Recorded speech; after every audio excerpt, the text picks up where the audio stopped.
નમસ્કાર, વિશાલ પાચાણી, સેક્રેટરી મોવા marketing yard. આપ સૌ જાણો છો તે રીતે છેલ્લા 10 દિવસ પહેલા જે કમોસમી વરસાદ માવઠું પડવાના હિસાબે મોવાની અંદર ખૂબ જ મોટા પ્રમાણમાં અંદાજિત 20 ઇંચ કરતાં પણ વધારે વરસાદ પડેલ હતો, જેમાં ખેડૂત ભાઈઓને ખૂબ જ મોટા પ્રમાણમાં નુકસાન થયું.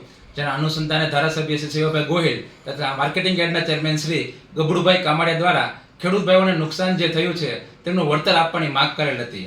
એમના અનુસંધાને રાજ્ય સરકારશ્રીએ તરત એટલે કે તાત્કાલિક વ્યવસ્થિત રીતે પંચરોજ કામ કરી, સર્વે પણ નહીં, પંચરોજ કામના આધારે ખેડૂત ભાઈઓ માટે 10,000 કરોડથી વધારાનું સહાય પેકેજ જે જાહેર કરેલ છે તે બદલ મહુવા તાલુકાના ખેડૂતો વતી, મહુવા માર્કેટિંગ યાર્ડ વતી સૌપ્રથમ મુખ્યમંત્રી શ્રી તથા કૃષિ મંત્રીશ્રીનો ખૂબ ખૂબ આભાર વ્યક્ત કરીએ છીએ.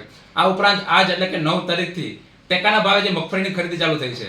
હાલમાં માર્કેટની અંદર 1,000 રૂપિયા આસપાસ મગફળી વેચાઈ રહી છે, ત્યારે એનાથી 1.5 ગણી કિંમત એટલે કે 1452 પ્રતિ મણથી ટેકાના ભાવે ખરીદીની શરૂઆત કરી છે. તેમાં મહુવા તાલુકાના 11,400 ખેડૂત ભાઈઓને લાભ મળવા જઈ રહ્યો છે.